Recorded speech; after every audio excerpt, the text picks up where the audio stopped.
freaking college or like during college, I'm trying to figure out who I am as a person while everyone else is like, I got my career. And I'm like, I got a dirt bike. I got a dirt bike. I got a dirt bike. Exactly.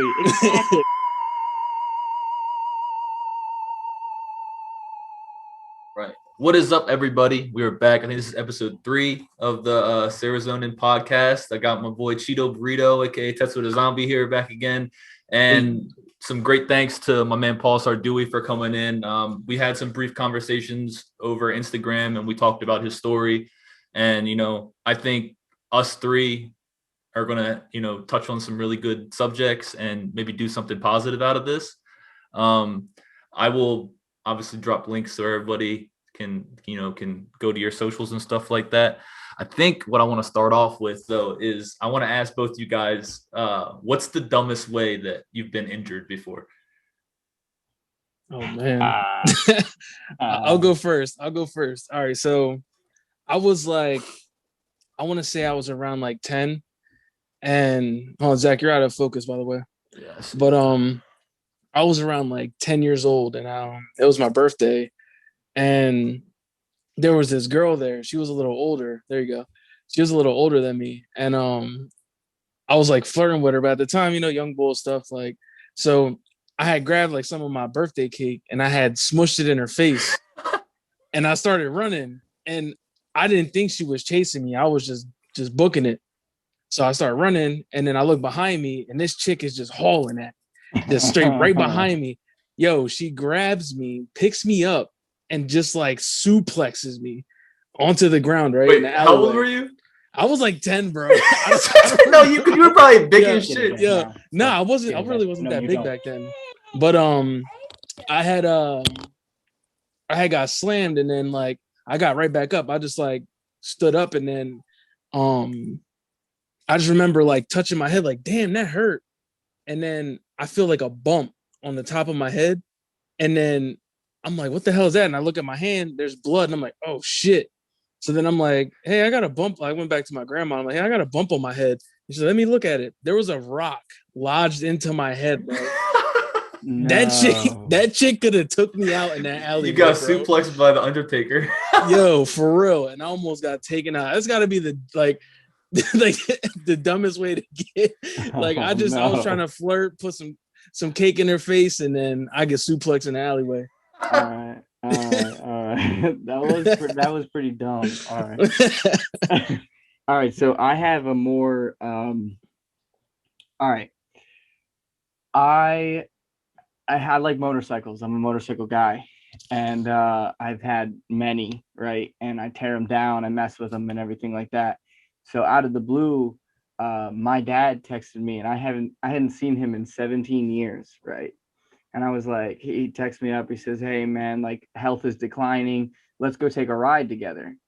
And at the time I had 3 bikes, but none of them ran. So I was like, okay, all right, cool. So I taught my buddy how to ride the motorcycle. I went with him to buy the motorcycle. And I said, all I want in return is let me ride this motorcycle. I got the money. If I crash it, I won't. But, if I do, I have the money. So I go on this ride and I grab his bike, it's me, Dave, my best friend, and my dad. And it's the first time I'd seen him. He came from Chicago to ride with me. And we ride 4 or 5 hours, man, like all day. And we're on our way back. We're up in Reading. I don't know if you know where the pagoda is. Yeah. So we're on that road. The switchback, type the Skyline Drive road. Mm-hmm. And I go down and I'm like, hot dogging. And I get in front of him and I go to hit the brake and it just shoots me up in the air. Oh my God. And I land, boom. And immediately I hear the bike just smash in the background. Oof. And I'm like, oh man. So I'm like running because the bike is behind me sliding. And I get to a stop. I look back. The bike is trashed. And I snapped my arm, right? So, oh, yeah, I see it. Oh, my God. And you were just telling him that You won't crash it. I won't crash it, bro. I promise. Dude, so I'm holding my arm. I splinted it with a stick, man, and I look over, and my dad found this Hispanic dude because my dad's full Cuban, right? So he looks over and he's like, "Oh, amigo." So him and this dude start talking. They start smoking right on Skyline Drive. I'm looking over and I'm like, I'm beat. I'm cooked. I'm done. I'm done, bro. Like, I'm going home, man. We should be calling somebody. We shouldn't be just chilling with Paco over here. I don't know who this guy is. Like, so I called my buddy. He picked this bike up, right? I ended up having to buy this guy an exact copy of his bike. Oh man. And swap the parts out that were good on his old bike to the new bike. It ended up costing me like a bunch of money, 9 pins and a plate, the bike, and I was, dude, it was the stupidest mistake that I could have made in my adult life, like hands down. I feel like that's how it always happens. Like you're like doing something really dumb. You're like, wow, this probably isn't going to end well. And the next thing you know, toast. No, it's right after the not going to end well. It's like the, hey man, this isn't going to end well. Oh snap, maybe I'm getting away. And you're just off the road and you're like, what? Dude, I thought I was going to make it, dude. I thought I had that. And but then turned out, no, you did not have that. When we were speaking in our messages, like I kind of went back through and I was taking some notes down, and something that you mentioned to me, and I think this is something that me and Burrito touched on in our last podcast together too, was like it's really hard for your brain to turn off. And the way that you phrased it to me was that it's almost like your brain doesn't turn off to the point where it's almost like maddening, like it like drives you insane at some points. And yep. Personally, that's something that I can really relate to. So I just wanted you to maybe elaborate a little bit more on that. And then also I wanted to ask you, as you got older, has it been easier to avoid that mind state? And what have you done differently to avoid that mind state? And also, Burrito, I want you to touch on this too, because I know it's something that you get caught up in your head with, you know what I mean? So I think us three, we can all articulate ourselves, in a little triangular formation about this topic. All right. So what I would say, honestly, is me and Alfredo, we have very juxtaposing ways of going about our mental state. Like I think of Alfredo as the nihilistic viewpoint. So like it's a bit darker, but it's all there. It's all game. It's good, but it's in the darker sector. You know what I mean? No, I'm picking up what you but with me, I try to run my life with this airy, fluffy, feeling, so that I can I'm like I call myself the hopeless optimist, right? Okay. Yeah, no, so everything's gonna end up good. It doesn't matter. Like I just have to keep that viewpoint. So when it comes to my overthinking, I call it overthinking is my superpower at this point, because when I am feeling stressed, right, when I feel that looming cloud issue, that cloud come in, like this past week and a half, I've woken up at 4:00 in the morning every single morning, not to get up and do anything, but to think about my current situation and how I am going to get around it, defeat it, come to grips with it, all of those types of situations or all those types of feelings. And I find that I have to pause for mindfulness in that tornado. In that tornado of thought, I have the eye of the storm. And in that eye of the storm, I could sit in peace in that and say, you know what? I realize I'm going to wake up tomorrow early. I realize my mind will come up with the answer, or it may not be the path that I'm going to end up on, but it's going to be a path that I'm going to stick to, right?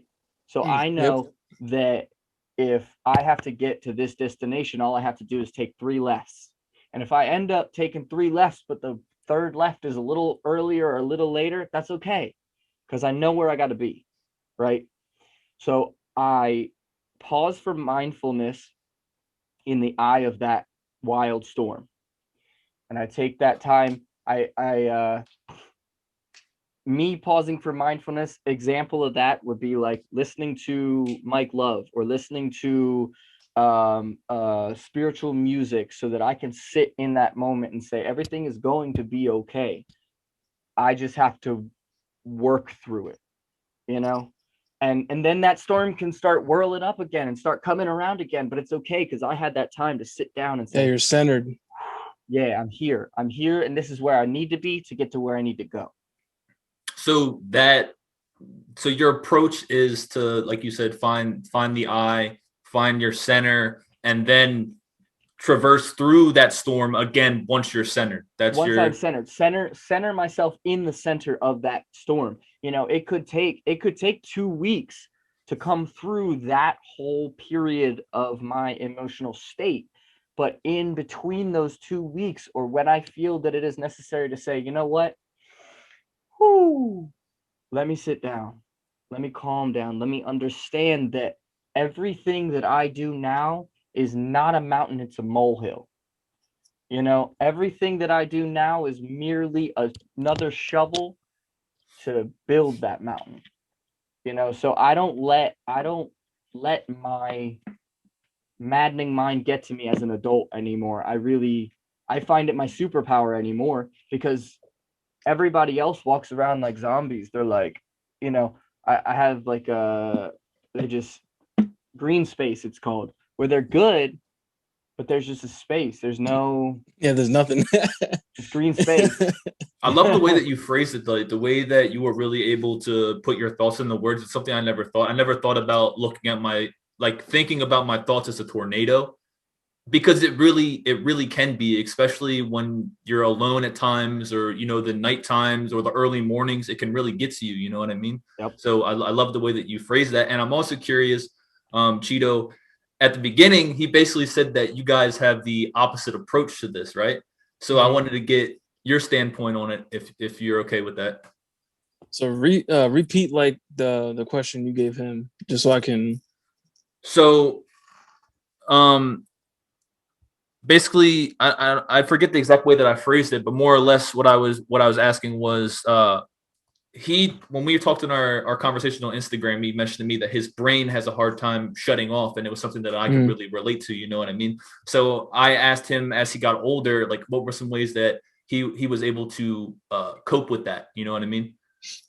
So like the past few nights I've been having like almost like the same thing as him, because like I don't really sleep at night. So like I would get into these points where like anxiety would like take over and like my mind would just start flaring going. So like usually when that happens and I start kind of like, I won't say like freaking out, but kind of like freaking out. I try to just like almost the same way as him, is just like center myself. Like I start breathing slowly. Like I start just like trying to calm myself, and then you can totally tell. I'm sorry to cut you off, but you can totally tell when your anxiety begins to drive you. Yep. You can totally tell when you're no longer steering. That's when you're in that anxious mind.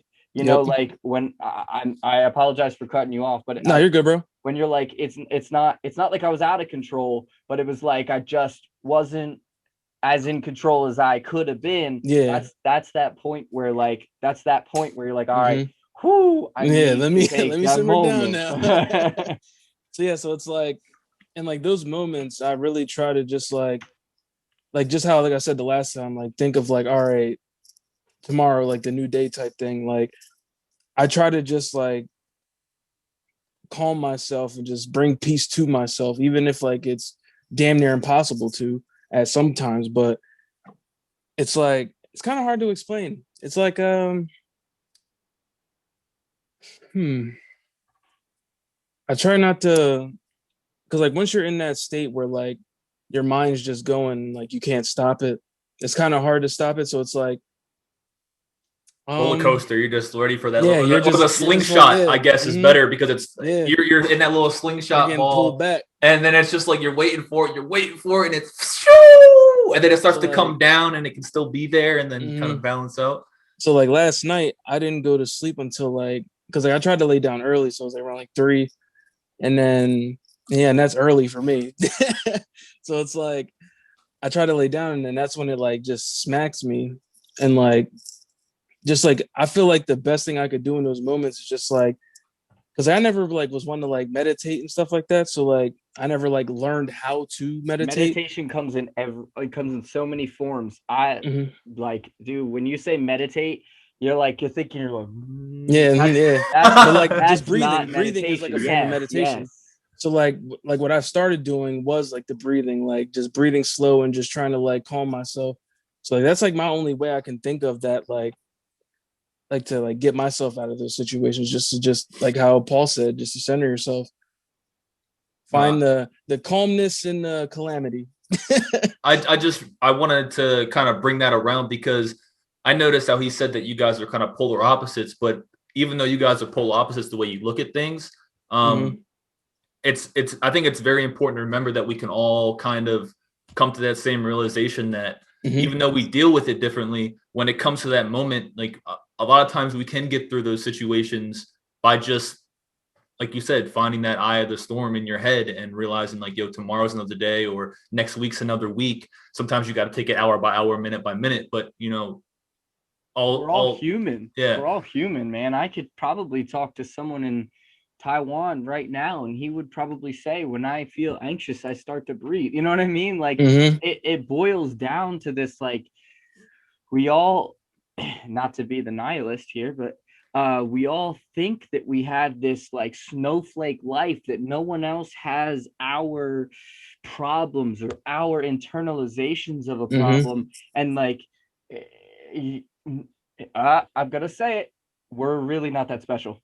We're not. We're We're really really not. not that special, man. Honestly, like, Like they we say, are everybody bleeds the same blood, same color, everything. We're all the same. we're all the same. We're all of the same, just different like, experiences. Jess, it's literally all it is the memories and the understanding that you take from those memories and those events that shape you as a person. Hell yeah, I man. mean, other than that, like, genetics don't do it. Like, I could, you're what, 6'2", 6'3"? I'm, Me?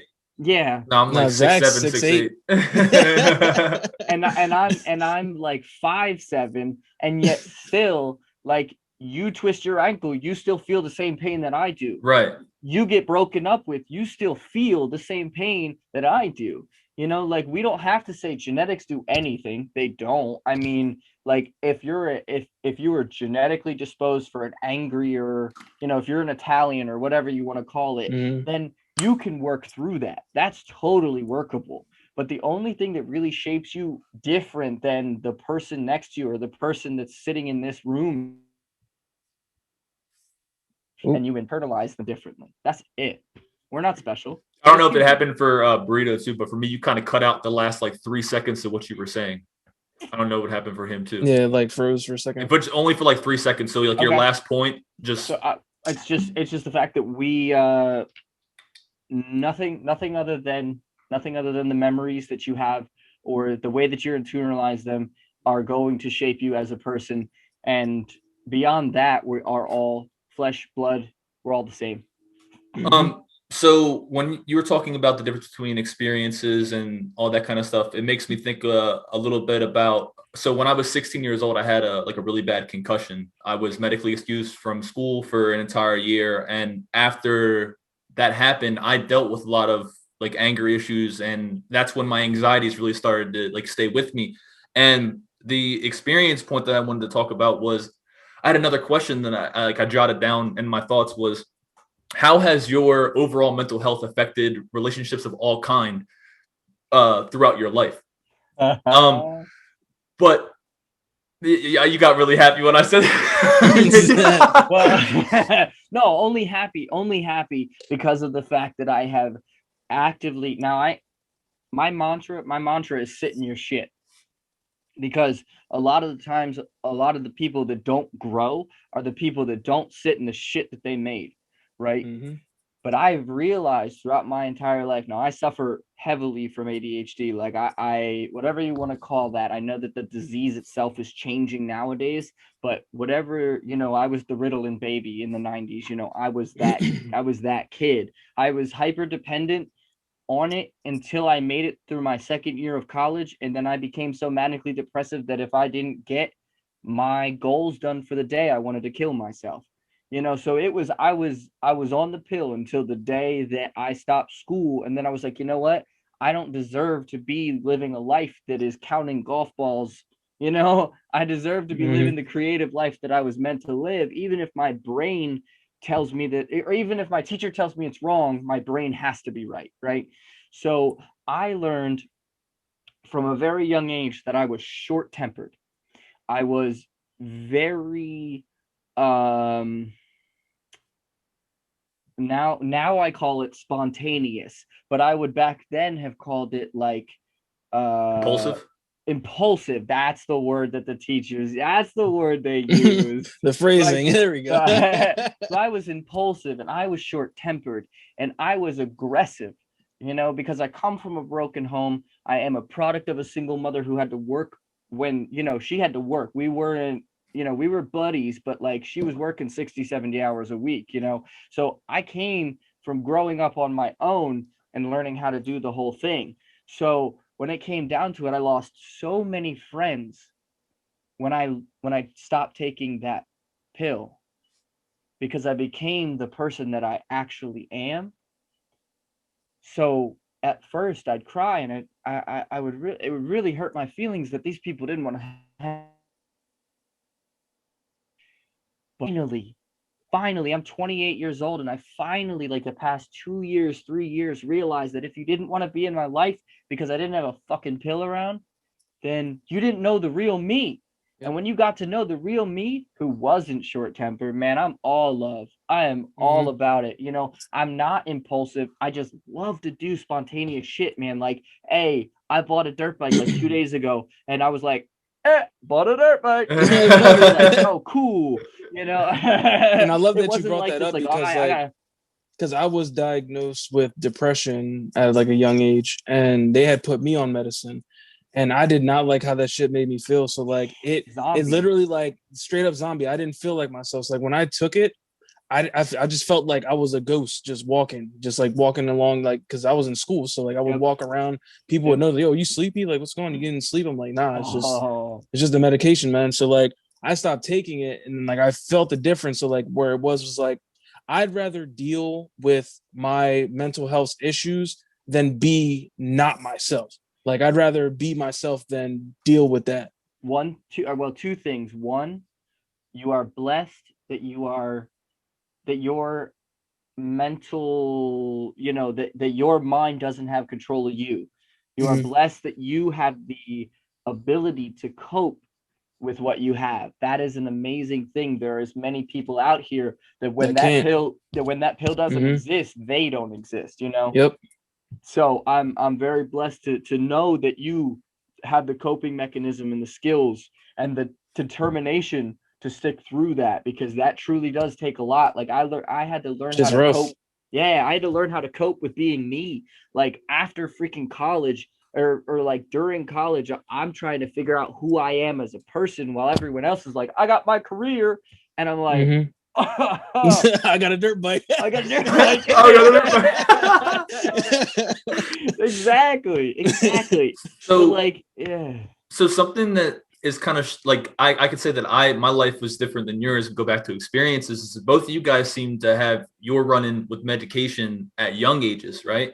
So I when I started getting older and feeling these feelings, it got to the point where my current girlfriend, and my family had like a sit down with me, and they were just basically like, yo, we want you to, seek help, whether it be through therapy or whatever. So I started going through the doctors and getting the diagnosis, and something I noticed was they immediately jumped to medication. They immediately jumped to getting me on buspirone. They immediately jumped to trying Zoloft. That's where the money's at. Right. Yep. So I said, you know what? Screw it. I'm going to try it. And I don't even know. And the thing was, before I didn't want to cut you off too, but like, because I remember you asking me too about my situation with like dealing with medication, because he came to me and asked me like, hey, you think it's a smart idea? And what I told him was, it's not for everybody. Like you can have a total different experience than I've had. Same with like some people with therapy and everything. Like you have to go into it and try for yourself to see if it actually works. Yeah. Go ahead. So I wasn't on it for like a super long time. It was maybe a number of months. It wasn't on it for years, like you guys, you know what I mean? But I don't even know if it was a placebo effect if I was on it for long enough but I immediately did not feel like myself when I was taking these. And I just cut off cold turkey, stopped going to therapy, stopped going to the counseling, all that kind of stuff. But I started getting these weird, I didn't know what they were at the time. I was getting, they're called brain zaps. It literally felt like my head, like if I closed my eyes, I could feel electricity like building up in my head kind of, and it would feel like I don't want to say a seizure, but that's what it's like compared to, and it would happen randomly. And when I started looking into it and looking it up, it's from coming off of I didn't realize how dependent, like they want you to be dependent on these medications, so that way like you have to wean off of them. You can't even come off cold turkey or shit like that happens. Oh yeah. I used to, so like high school age, I tried to come off on the weekends. So they're trying to come off of Adderall, Adderall 32 XRs. So like the so big boys. Trying to come off of that every weekend, my Saturday would be spent in a withdrawal sleep, and then my Sunday would be spent pissed off. Like I'd be dipping out on Saturdays, I'm just not even around. And then Sunday mornings, I go to church with my mom. And then after that, I was pissed off. And then Monday, it's back to school. I had to take my pills again. But I spent a lot of years trying to figure out why I was so angry on the weekends. And I mean, that's just, dude, that's big pharma for you, man. Like, big fucking pharma, man. Dude, they'll take you out if you let them. Mm-hmm. So I kind of want to ask both of you guys. So what's the most important thing that you learned from somebody in your life? You want to go first, Paul? Yeah, sure. The most important thing that I have learned in my life is one word, and it is across the board. All of my mentors, all of my adults in my life, and even, down to my girlfriend, everybody who succeeds has one word, and that's determination.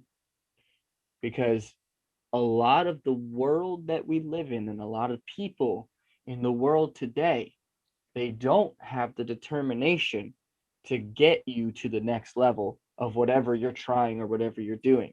We have, I think, I'm not going to blame it on the phone or anything like that, but I'm going to blame it on a societal norm that it's like, hey, if I want something, I can have it 2-day shipped to me right now. Prime, right? Amazon. Like I can just get it right now. So I don't have to work for it. I don't have to ask around. I don't have to call. I don't have to do anything. I just it's there, So then they think that success, or whatever their definition, or whatever my definition of success is going to just right into their pocket. And they're going to be like, oh, hey, I made it, and it's just not like that. You have to have a level of determination that is above and beyond the people that you are competing against. Because let's be honest, the world is not out here to baby you and make you feel like it's not here to make you feel like you've just succeeded and you're doing great. Like it's here to push you down in the dirt, rub your face in some mud, pick you back up, say it's okay, and then dunk you again. like an angry big brother. Yes, exactly. So if you let it, and if you don't have the determination to keep picking your head back up and saying, I'm going to keep going forward, no matter what my competition is doing, then it's not going to end the way that you think it's going to end. It's going to end in your definition of failure, even though it's not true failure. True failure does involve determination. This false sense of failure, which is you quitting before you even get to that next level, that's you quitting. That's quitting. That's not failure.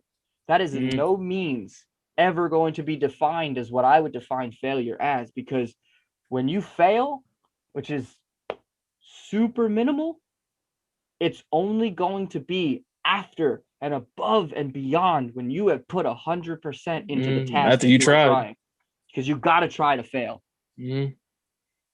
All right, so I feel like one of the best things that was basically taught to me was from my mom, which was not everyone's your friend. And like that's even with people that say they're your friend. And like it really like because at first, like when she said it to me, it was back in like middle school, and like that's when I was really doing like Paul knew me back then. I was in a bunch of shit back then. Yeah. And like I would always have like different friends over and whatever, and she'd always tell me like, "Hey, not everybody's your friend. Not everybody's your friend." And like growing up at that time, it's like, "Mom, be quiet. You don't know what you're talking about. These are my homies." But like as you get older, you really start to realize that when people start to show their true colors, and like, and that not everybody is your friend thing can be with a lot of things. Like even at like a job you're at, like your manager or something being trying to be buddy with you, but down low he's trying to get you fucking fired or something. You know what I'm saying? Like, so it's like you gotta like I feel like that helped me a lot because that helped me put feelers out for that because I wasn't really receptive to stuff like that before. So like growing up, like right now, I don't have that many people like that I consider like close, like actual friends. Like a lot of people I grew up with, I don't talk to them no more. You know what I'm saying? So it's like that's one of the things I always kept with me and still keep with me. I have 3. And honestly, I have more mentors than I have friends because friends just want to have fun, man. Yeah. Like, I mean, not shitting on my friends. No.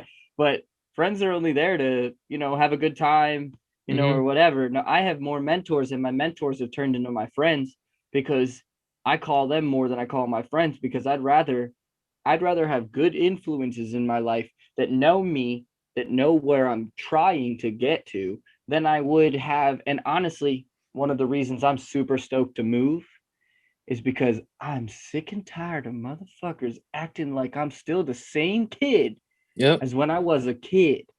I like People don't like to accept change or growth. Dude, nothing. You can't come out of when somebody labels you as something, when somebody gets an idea about who you are as a person, it is so hard for people because most people, like you talked about, like they stay in their little like closed mind bubble and they don't accept that people can grow, people can change. You know what I mean? And that's all about life. Life's constantly about growing, Yep. So I understand what you're saying. Sit in your shit. Grow from it. Like, yeah, and I despise, honestly, that's a word I don't use lightly because it's like I despise people who see me now and they're like, oh, crazy man, crazy Paul, and I'm like, yes, all right, yeah, I may do cool. some stupid shit for real. Like, I'll be honest, like I'm still 28, I may break a bone in the next couple months. I'll be honest. But sit in your shit, man. Like, grow. I ain't that kid, like, come on. When you were talking about how I just want to touch on this real quick too. I love both advices from both life takes from both of you guys. Like I really appreciate how you guys really get, like I could tell both of you guys gave me something that you really genuinely felt, you know what I mean, talking about it. So I appreciate y'all sharing that. But you were talking about kind of like true failure and false failure. And I think it's very easy for people who don't understand that to get discouraged. So what would you say, even people who fail, that like growing your mental health looks like? Because I think it's very easy. You go in this idea, you're like, I want to change, but people will try and change and then fail. So what does mental health growth look like? Knock that word out. They try to change and then they fail. No. Yeah, from that moment you're wrong, because when you tried to change is exactly when you started changing. It was only the failure upon your quitting. Shit, no, yeah, I definitely because that wrong. It's not like, oh, they tried and then they made it back to where they began. It's like, no, they're further on, because as soon as they say, I want to work on my mental health, I want to work on who I am as a person, me, right?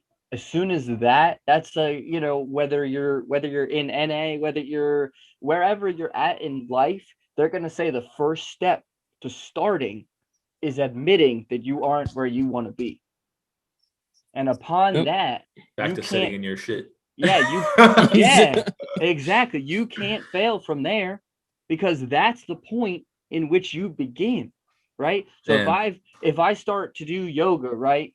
If I start to do yoga and I'm like, all right, cool, I did yoga day 1, day 2, day 7, day 8, but day 9, I got something to do and I can't do it. Day 10, well, I was busy. Day 11, man, I just didn't want to wake up, bro. Day 12, nah, you didn't fail. Stop trying. You stopped trying. There was no failure there. What really, really we have to ask ourselves is how many times do you actively fail in your life? In the past 5 years, how many times have you actively failed at something where you gave your 100% and you actively failed? Because it's probably 1, 2 to 3% of 100%, if that. And then like 5 to 8% of that is I feared it, so I stopped doing it. And then another 10 is maybe I just quit and I didn't want to do it anymore. But other than that, you got 85% of your existence, which is either neutral or success, and I'm people not gonna lie. When you said that, I'm gonna be completely honest with you. When you said that, my brain instantly went to where did it go? It went to like trying to. I almost wanted to defend myself because I literally felt what you said. I'm somebody that's me. I'm the person who always tries to do something and then I fucking stop doing it. Whether it be the gym, whatever it is, I immediately wanted to defend myself, but then I sat there and I thought, and I was like, your rugby, your fuck. Basketball, your gym, your spirituality, your yoga practice, your meditations, your collections, anything that you do, but then you stop doing. The only thing you need to say is I stopped doing it. I didn't fail. Because back on the ball. Because then, right then, you take the fear of failure and you pop that bubble and you say, I no longer fear failure, because that's not what I've ever had. I have never failed. What I have done is stop trying. So because you only fail when you give 100%. I fear a lack of determination. Damn. I fear. Damn, bro. Right at my soul, bro. Sorry about that. No, bro. Like that's real shit though. That's something that you gotta look at yourself. Like you gotta look at yourself in the mirror and realize, And that's the thing too. That's why I was telling Paul. That's why I was telling Zach. This is like the perfect platform for other people to learn stuff like that and like open up and see different angles of each situation. Yep. So like, I love that you're on and talking about this. Yeah. I deal with feeling quote unquote burnout a lot and just wanting to lay down in bed and not do things and just, you know what I mean? And when I did the Serozonin thing, it was kind of confusing because a lot of times I have these ideas and then I want to do them and then I just end up like, I'm going to do something else. Right.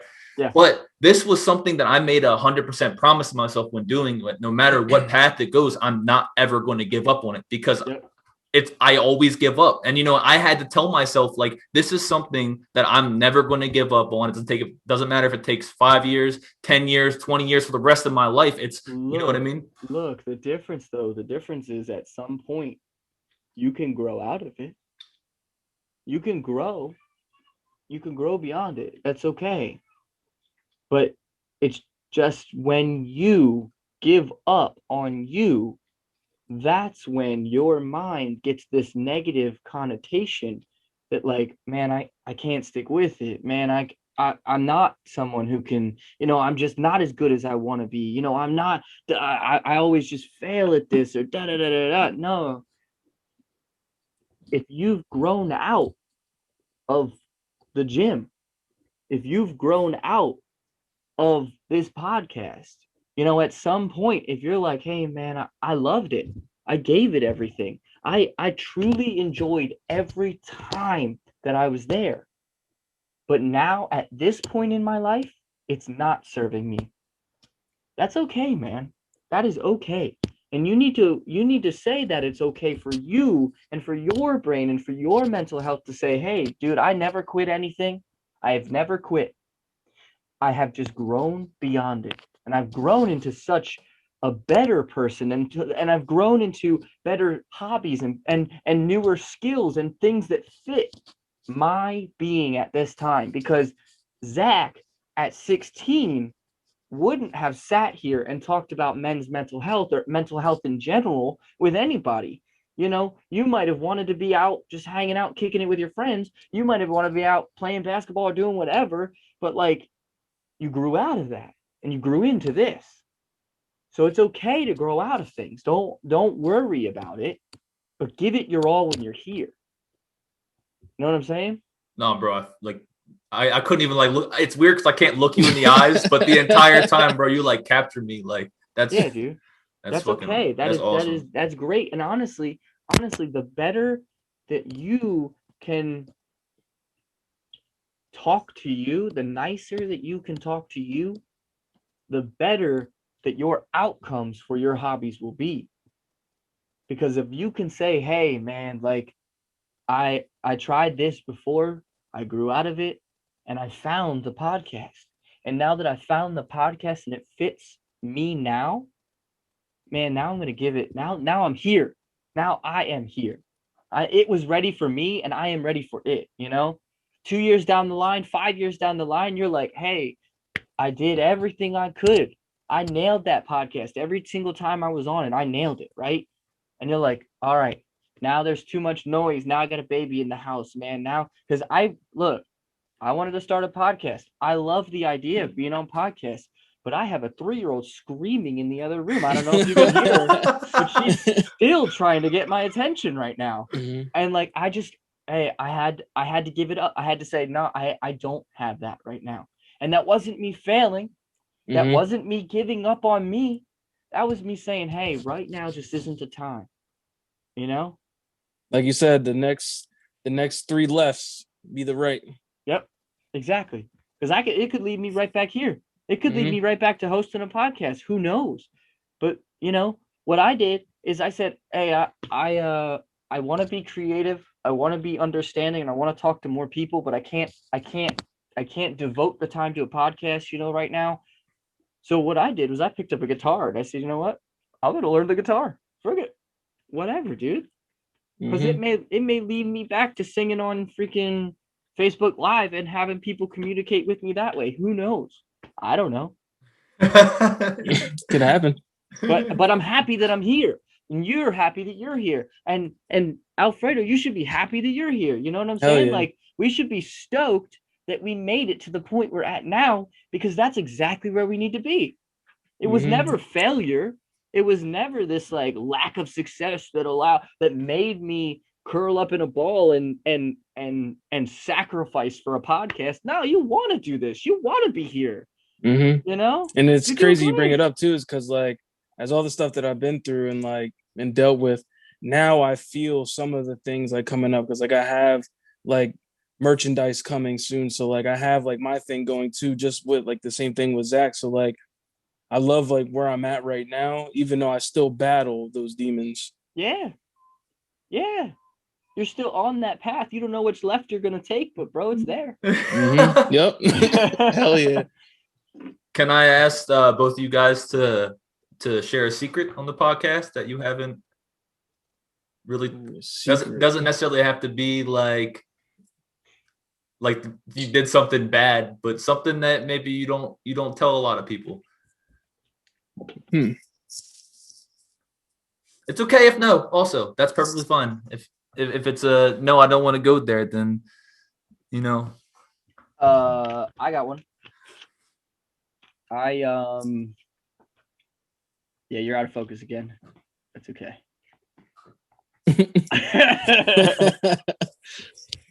I never ever thought that I was going to, 1, be a dad, or 2, be any good at it. That was 2 things that I never. It was never, hey, Paul, the kids guy. You know? Like it was never the case, man. Like I never saw myself being in the driver's seat of a small human. And now that I am here, it has changed my existence 180. for the better. I have become so much more humble as a human, understanding, patient, mindful, the whole gamut, along with my mental health, because where I was at before was like, someone's got drugs, yeah, whatever, man, life is life, like, let's go for it, right? And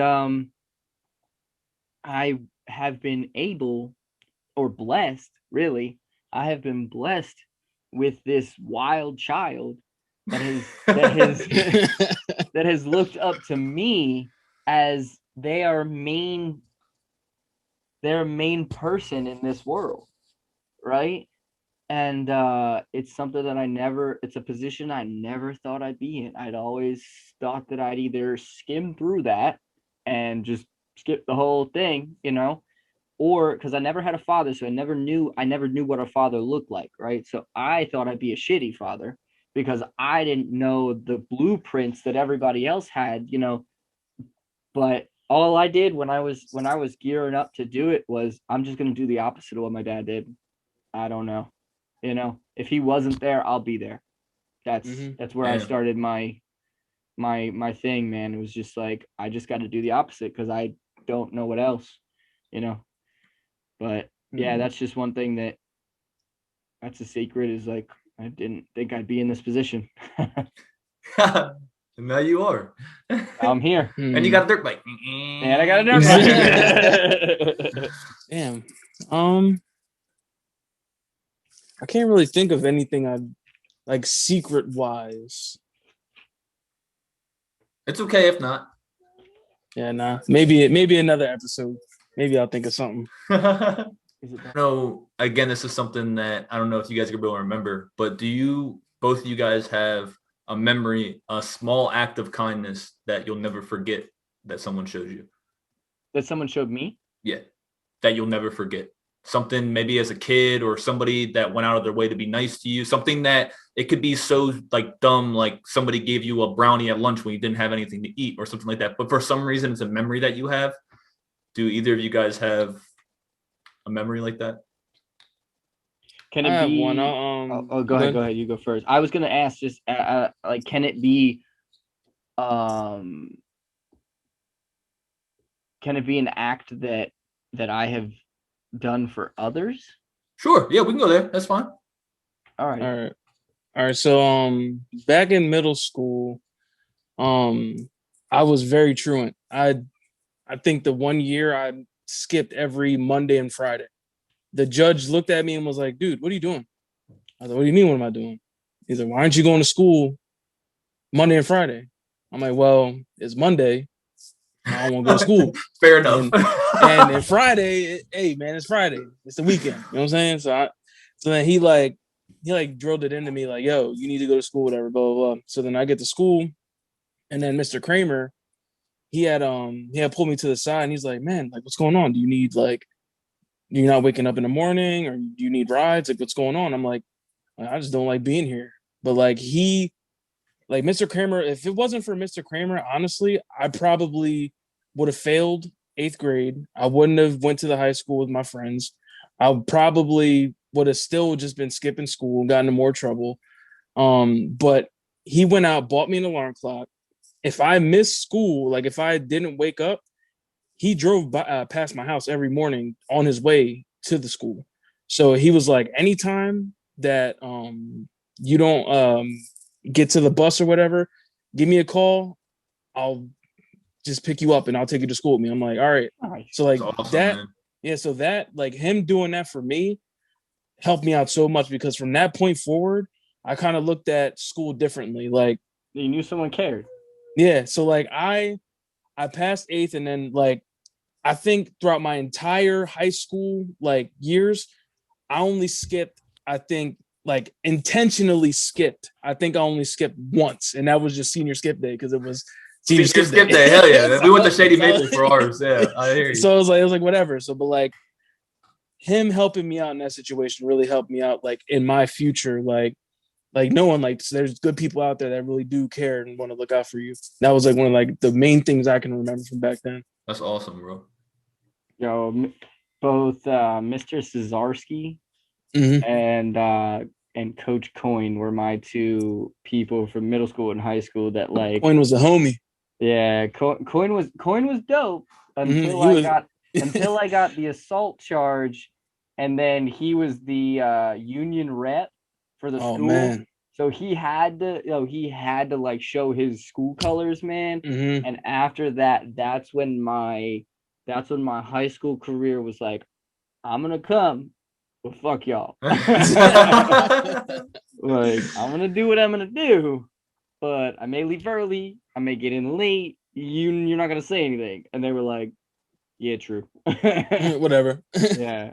So a couple years ago, we're at the Turkey Bowl, Thanksgiving homeless bowling thing, right? And I'm bowling along, and this dude was just talking to me, and we were just like, hanging out and talking.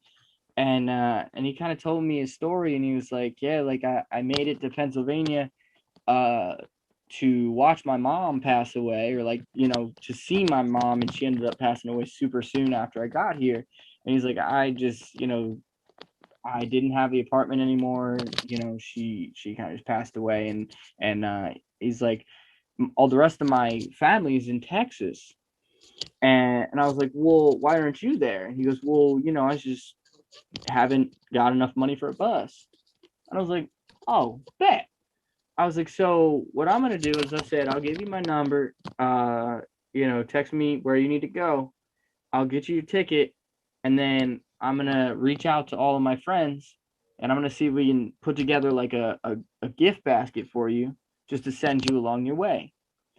So the next week, I got everyone together. They throw in like blankets and snacks and stuff for the trip, and the next week he met me at the Wawa in Linfield, and this dude, tears in his eyes, like in his 50s, and he just sat there, and he was like, dude, this is like the nicest thing, the most human thing that someone's done for a homeless person in a while. And you're not, you shouldn't define yourself like Mm-hmm. that, you know You're just still a person, because man. you're a person. Yeah, just because you are without a roof right now doesn't mean that you're just like this homeless man, you know what I mean? So Mm-hmm. I was like, don't define yourself like that. Like, once you get to Texas, you're in a different, Yeah. you are whoever you want to be at that point. Mm-hmm. So Were you able to contact him after that? he emails me every now and again, honestly. That's He awesome, emails man. me, says I'm just doing well, hope you're doing well. And I just write back, just keeping thriving. But That's he's a dope. good guy. His name is John. Good guy. Hope Shout you're out to doing good, John. John. Yeah, bro. Yeah. But Yeah. All That's right, dope, all man. right. What is something that you are capable of today that you weren't 1 year ago? I'll go. I'll say branding myself, because my homie Vin really helped me with that. Because like I've always wanted to do, like how I Shout was out saying earlier, Graphic like, Gorilla. yeah, graphic gorilla, get with it. I've always wanted to have like my own clothing brand. I always wanted to have my ideas put into something that people could buy, because I know I have these ideas that people really fuck with. And my homie Vin really, like, he didn't even have to. Like, he came to me and was like, "Yo, let's work on some stuff, bro. Like, what do you want to do? You want a hoodie? You want to do some stickers? You want to do this? I got a logo for you for your streaming, your Facebook. Like, let's get the ball rolling." I'm like, damn, fuck it, yeah, right, let's do it. Like, let's fucking do it. So like a year ago, I wouldn't have been able to do this because I wasn't even in the right mindset. But now, definitely, like I'm looking forward to the next like year, just of like getting these ideas flowing Would you and like put say out. would you say it was confidence? Yeah, Like for you didn't sure. have so in a year span you were able to grow that much confidence to put yourself out there? Yeah. That's fucking awesome, man. That's fucking awesome. so I can piggyback off that confidence. This year has been a great year. Let's fucking no. Let's get some. We have some. Let's get some positivity in here, bro. Let's get it. All right. So within this year, I bought real estate. I sold real estate. I now am setting up to start a homestead, like do my own farming. I bought a bunch of bees. I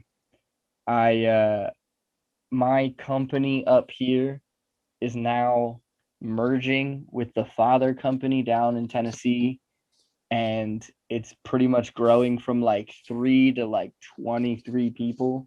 That's fucking huge. Like huge, and I'm on like there is me and my business partner and his dad and his uncle, and his dad and his uncle run the company down there now, and me and him run the company up here.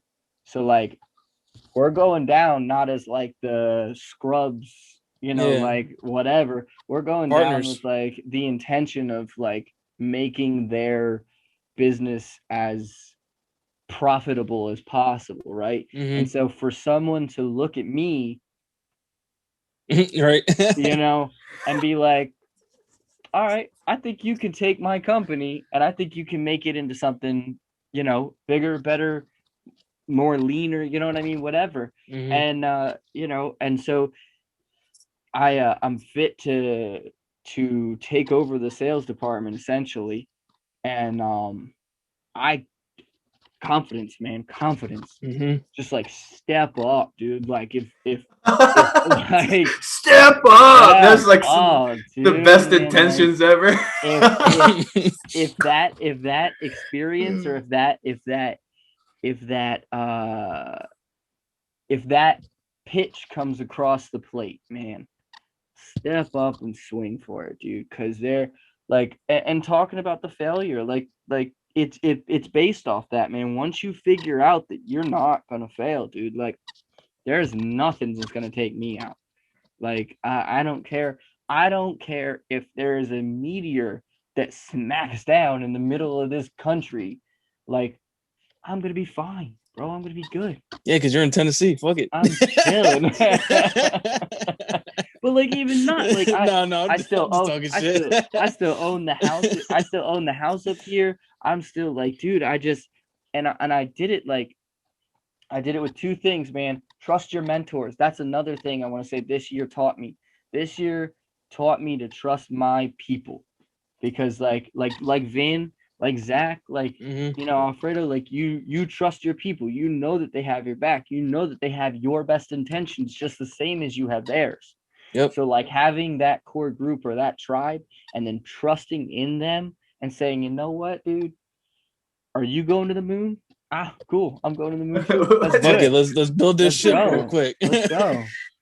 So yeah, let's go, dude. And so like if you trust in your people and you trust in your tribe, and you have the confidence to do exactly what you set out to do, like whatever this life has for you, if you're just confident and say, no, this is what it's going to be. Mine, to be honest, mine is 3 steps to a beach, right? So we did the stuff in Pennsylvania. We're moving down to Tennessee, merging in. We bought that property cash money, so there is no bills, right? I'm going to stack all of my chips until I hit about 200,000. Once I hit about 200,000, I'm going to go down, I'm going to all cash buy a 10-acre coffee farm in Costa Rica, and I'm going to sit myself about 2 miles off the beach there. And then I'm going to wait on it. I'm going to still be up here, making the moves that money has to offer up here.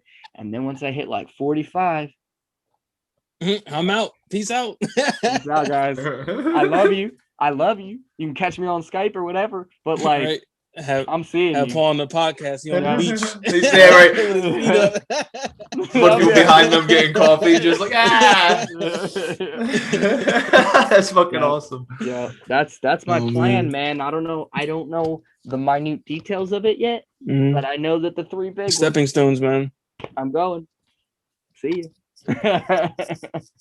Fuck yeah, man. So for both of you guys, we'll do like two more. So for both of you guys, I want to know to this very point in your life, like sitting here at this very moment, what was the most defining moment for you? I was branded homeless about 7 years ago now. That was the first and only time I branched out when I was about 18, and at about 20, I failed, where I hit my first like rebuilding step in life, and I took my dog and I left the place that I was at, and I went to live in my parents' basement, and they didn't want me there. It was an unfinished basement, and my stepdad really made it difficult for me to exist in that space because he's like, "Hey, we're newly married, and you should be here." And I was like, "Yeah, I really shouldn't." So at that point, I was like, "Man, I'm down on my luck, right? Like this hasn't gone the way that I would have expected it." But now, looking back at that was the best moment and the best milestone in my adult life, because I can see from there to here, it took me 7 years. But if there's ever a next time, it'll take me 3.5, I bet. Yo, he's not lying about the positive outlook, bro. He's not lying. Like, so because the billionaires and millionaires, they say the first time that they made it to $1 million was the hardest. After that, all you had to do was replicate. So if I have made it from 0 to here, which I don't know where here is, but it's pretty damn good on my book. Better than what it was. It's better than what it was by a good bit. So if I've made it from like low-lying fruit, me and my dog, to like I'm stable family existing, bro, I could do that half the time now.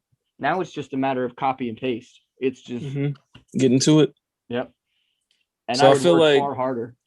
I feel like the moment for me was I can't really talk on the subject, but it had to deal with police and a few of my friends. And like at that moment, and this circles back to how my mom was telling me, like, hey, not everybody's your friend. Yep. One of the people we considered a friend set us up into a situation where we could have lost our lives. So in that moment, it really opened my eyes, like, fuck, I can't be around a bunch of these people. So like ever since then, it really like railroaded me to a different direction. And I'm glad, like, it sucks that it happened, but I'm glad that it fucking happened. So like I can't really speak on the subject, but that moment in my life really steered me in a different direction and stuck out to me the most. That was for both of you guys the first thing that popped in your head? Yeah. I love it. Okay, cool. That's exactly what I wanted out of that question, was like I wanted that first, like usually everybody tries to like bounce ideas around their head. Yeah, think something, yeah. No, that was legit like the first thing that popped in my head. Hey, if I would like to actually like ask you if we can play with a topic, because I know that there's a topic between all of us that is probably here but not as where it was. So can we talk about marijuana for a second? Yeah, go ahead. Shoot, bro. No. Well, I was just gonna ask you guys, how do you feel about it, and where are you at in your journey with it? I'll go because I have a bunch to talk about. Not a bunch, but like, so back when I was put on to medication for depression, and like how it made me feel, I hated it. I completely fucking hated it. And when I stopped, I was having those struggles again, like, damn, like them really dark fucking days hit me. So like I started back then, like, yeah, it was a young age. I shouldn't have did it, but I did it. So that really helped What me age? like around like 14, 15. So like at that age, I shouldn't have been fucking doing it. It was but medicine though. Yeah, it helped me so much. Like I felt myself, I felt good, I felt happy, and like that honestly helped me sleep at night, to wake up on time to go to school. I felt a lot better, whatever. So like as the years gone, that was my crutch. So about back in like I think it's like 2015, I was with my cousin and I smoked dabs to the point of no return. And that royally fucked me. I thought I was dying.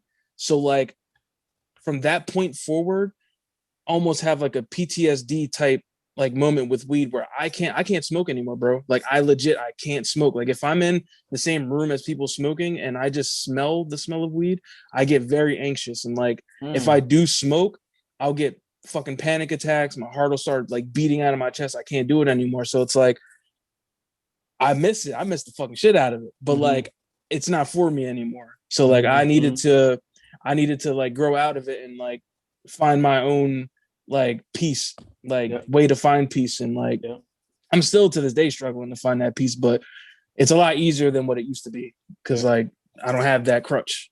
But that's been my experience with it so far in my life. So something that you said actually like kind of resonated with me a lot, and I'll get into it further. But when part of my jumping off of medication, I'm a medical marijuana patient in PA. That was what I used for my anxieties and situations like that. When I got too much in my head, sometimes it was easier to slow things down with a little bit of flour. You know what I mean? And with that comes experimenting with wax and the tinctures and all the things. And I did also find that sometimes reactions to dabs can be extreme and give you very unwanted feelings of, like you said, like paranoia. I thought I was fucking dying. No, I understand. I understand what you're saying. I think it's super important that you realize you do your research, obviously, before you jump into it. But you also just because they're not all the same. Each strain is so different. Yeah, and you need to pick what's right for you on a. Sometimes, man, maybe smoking isn't the way, but they have capsules and things of that nature. You know what I mean? That you can oils, take. all that shit. So I'm pro. You know what I mean? That's helped me. I don't know if exponentially would be the right word, but my growth since that it seems like it was exponential, like doubled and quadruple, and then I feel like I'm such a better person today. You know what I mean when it comes to that. So you're active. Like, what would you consider your usage throughout a week or a day or whatever? Do you smoke every single day? I used to, but not so much anymore. I would probably say like a joint. You know what I mean? Something along those lines. I've cut back a lot for job purposes, if that makes any sense. You know what I mean? But I would say my peak usage of smoking would be like a joint a day when needed. Yeah. Okay. Cool. For me personally, I yes, it was medicine. When it's at first it was I was out of college and I used it only on my own as a science experiment to how drugs made me feel, right? And are you frozen? No, you're good. All right. We're just zoned. And then when I have an addictive personality. My mom, my father, my uncles, all of them are either struggling with it still or actively fighting against it, you know. Um so I found that before I had a chance to say whether it was good or whether it was bad, I'd smoke in the morning, I'd smoke in the afternoon, I'd smoke in the evening. I'd wake up and be like, seems like a good time. You know? So fucking toke up time. Yeah, it's like, oh, it's 2:00 in the morning. Seems about right. And I kind of began to hate it. It can definitely go to that point. Sorry to cut you off. Yeah, no. It got to the point where I was like lungs hurt. Why? Why the fuck? Like, what am I doing? Right? Like, all right, cool. So I would quit cold turkey, stop. And then I'd be like, well, I need my mind, my mind, like, what do I do about that now? Like, what do I do? What do I do when I need to slow down? And I found finally, right, like I find that I can take one hit socially, and it's like a glass of wine to your friends, you're all around Yep. and you can take that hit and whatever. But I don't do it alone, because if I have mental things to work through, if I dull my senses, I'm not getting through them. I'm sticking with them. Yep. So when I get sober is when I'm feeling those feelings once again, right? And there's almost like, and I'm not discrediting anyone's journey, but there's almost like an evolutionary process where you go from medicine to dependent Yeah, the crutch.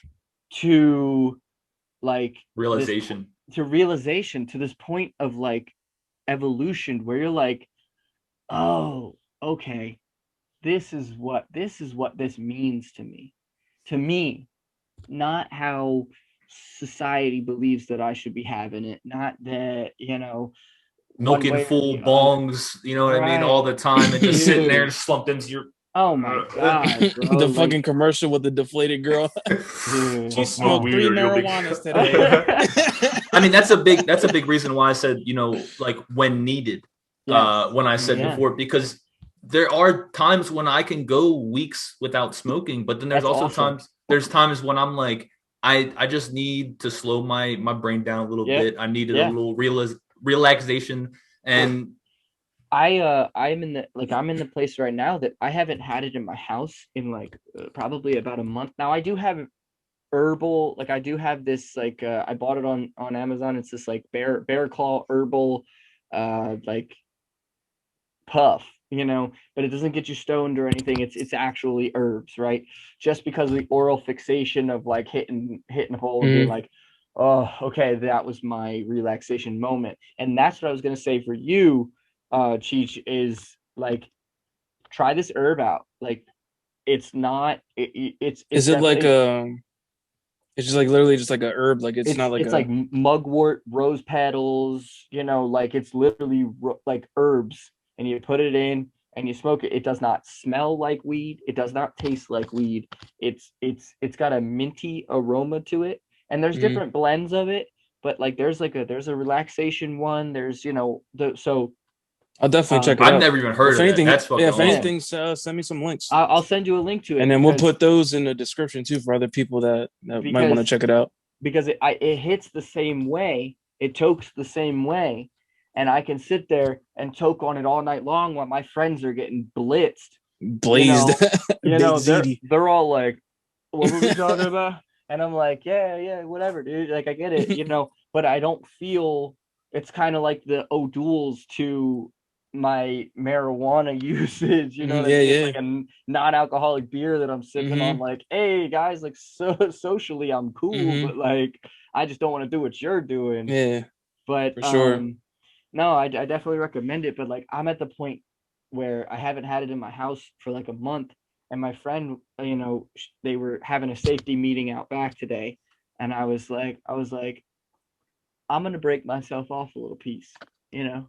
Hmm. I'm gonna just keep it around, because I feel that my anxiety is just getting a little raised. Where I'm like, whew.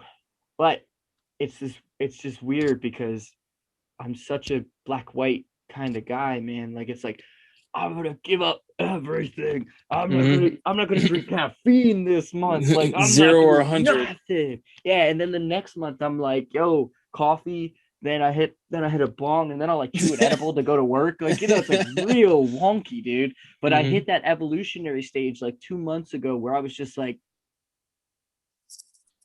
I don't think I need this like that. And it's this weird place to be for me, because like I haven't not needed that medicine since I was 20 years old. Like, the past 7 years has been like, hey man,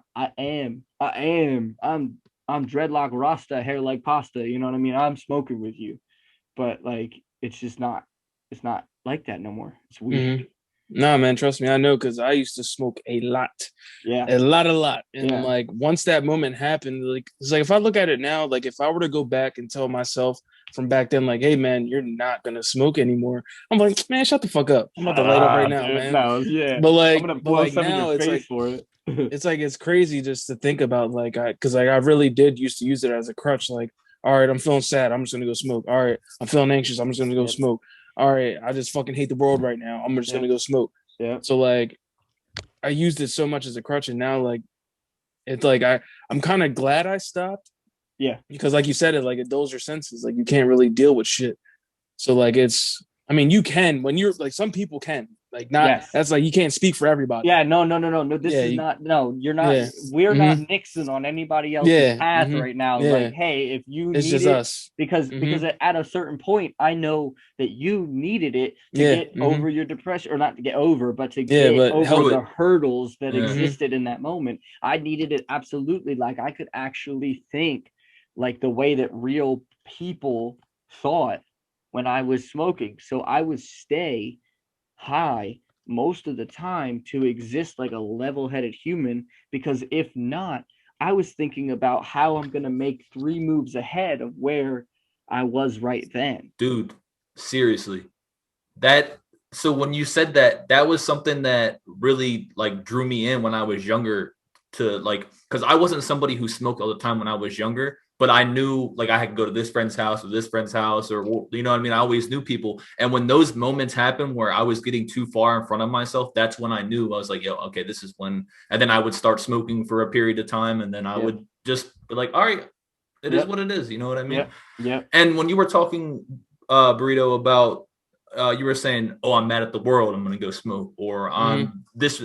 I think it's super important for, like you said, like experimenting and shit like that. But when you realize that a lot of times, I think for me, that was one of my moments when I was like, okay, I need to take a step back, because I realized that I wasn't using it for, proper reasons at that time. And I had one of those moments recently experimenting with dabs. You know what I mean? I came more infatuated with getting away. Like, I just don't want to be in my head anymore, to then coming out of that and being like, I don't need to smoke wax anymore, because it's just too much. Like, it's not right for me anymore. So it's like, I think that's a really good point. You know what I mean? Everybody has a different.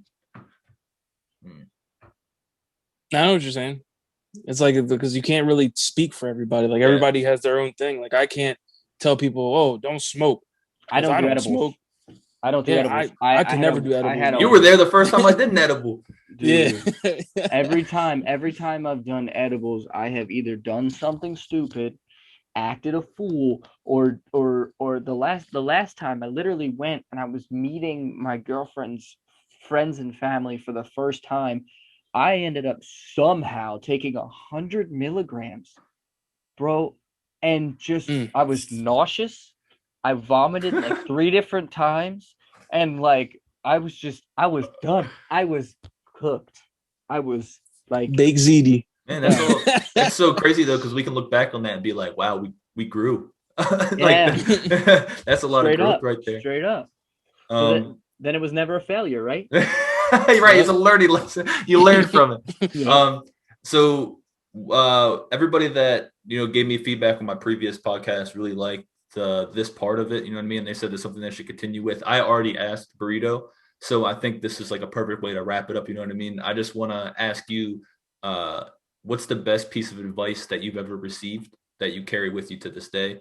Not necessarily from yourself, but like something that somebody's told you, and it's something that maybe you repeat in your head, or you know what I mean?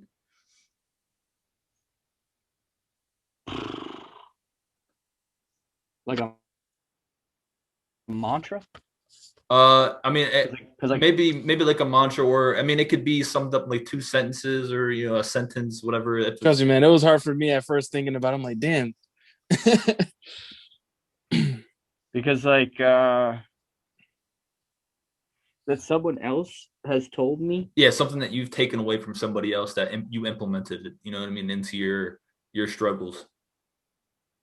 That's something that I really wanted to pinpoint on this, is like when people watch this, I want them to be able to realize that, how diverse everybody's brain is. And, maybe if you could not if we don't have the same exact life, but if I could take a piece of advice or a moment and learn from this podcast and implement it in my life, maybe it'll make me get through something easier.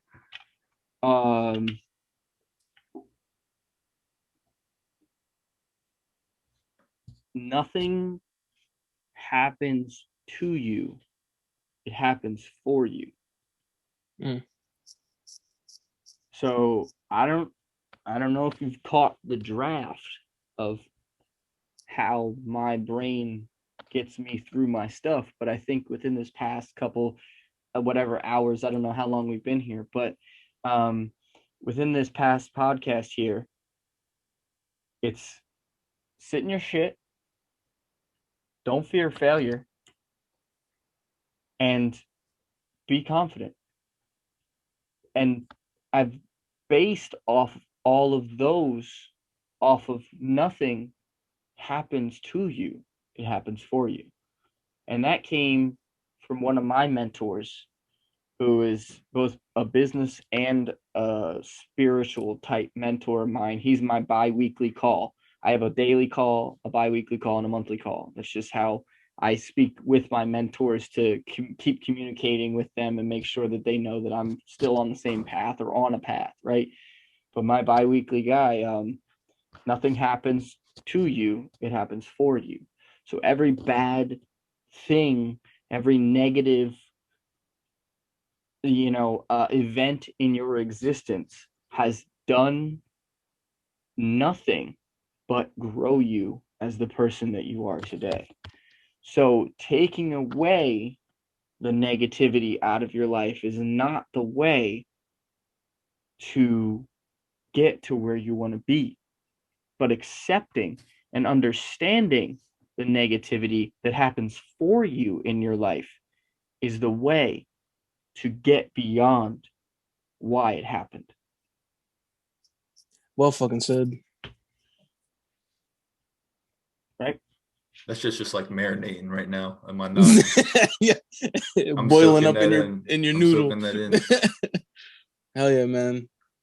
So like, let me just please. So the way that I interpreted that was like, you need to understand the negatives that are like around you and understand that they're negative, and maybe divert yourself to a more positive.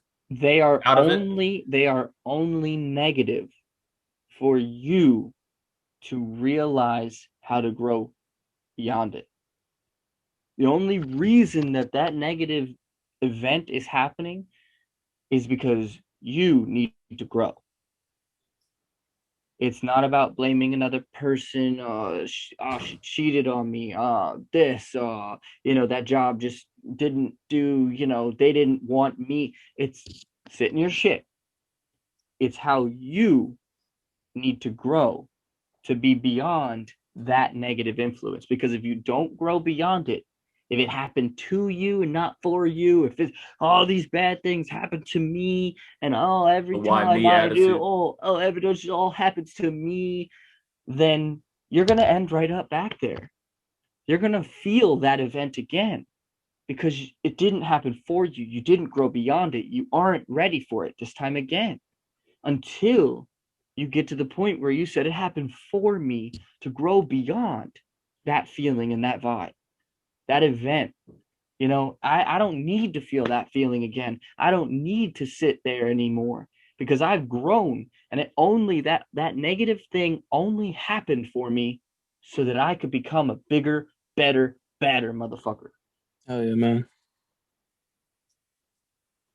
Damn. I don't think there's been a podcast that ended better than that. That was my man came over and was just like bam. Oh yeah, man. Man, I can't tell you how much like the conversations today were like mean to me. I think this exceeded my expectations like no other. I just want to let both of you guys know how much I appreciate y'all opening up, you know what I mean, about your thoughts and your life experiences. And I cannot fucking wait to I'm gonna hop over here and start editing this bitch up for it, man. So I guess we'll end it at that, and I'll make sure. Do you want any of your links dropped in this, bro? Me? Yeah. I mean, if you want to follow me, I'm going down to Tennessee. If you want to follow that journey, it's Takeo_vision. And that's a rebranding thing that I'm trying to get used to myself, honestly, because I noticed too, because every time I try to look up your name, I'm like, fuck, yeah, what did he change his damn name to? I'm like, oh yeah, yeah, yeah. shit. Well, it was trash can vegan. And Mm-hmm. like the vegan lifestyle one, I mean, I'm gonna be homesteading. I'm gonna be taking the chicken eggs from the chickens, like straight Mm-hmm. from the things that I'm raising to my own mouth. I don't see any harm in that. I saw the harm in the factory farm. And then the second reason is because Takeo vision is Takeo means the strength of bamboo, and the vision is it. I'm there, man. I need Mm-hmm. strength like bamboo in my vision.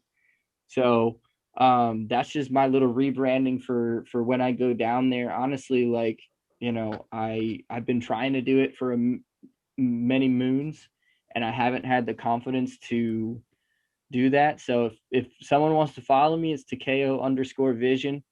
Proud of you, man. I'm happy for you too. I hope all Hell that Yeah, yeah. shit fucking works out, I'm bro. excited to see that shit happen, yeah. man. So thank you both. Thank you. But if they want to follow me, I mean, I do nothing but motorcycles, solar, and my kids. So like hey, it might be boring to you, but like Come check out the journey. yeah, check out Rito, the journey. Be on the journey. I'm you here got for it. you got any plugs, man? You streaming? Tetsuothezombie on Instagram. I'm about to start. I gotta just start making a schedule for when I'm streaming. I'm definitely gonna stream. I'm gonna stream another horror game. I got The Evil Within downloaded, so I'm gonna stream that and shit. And, yeah, I got this merch coming soon. The hoodies are already printed out.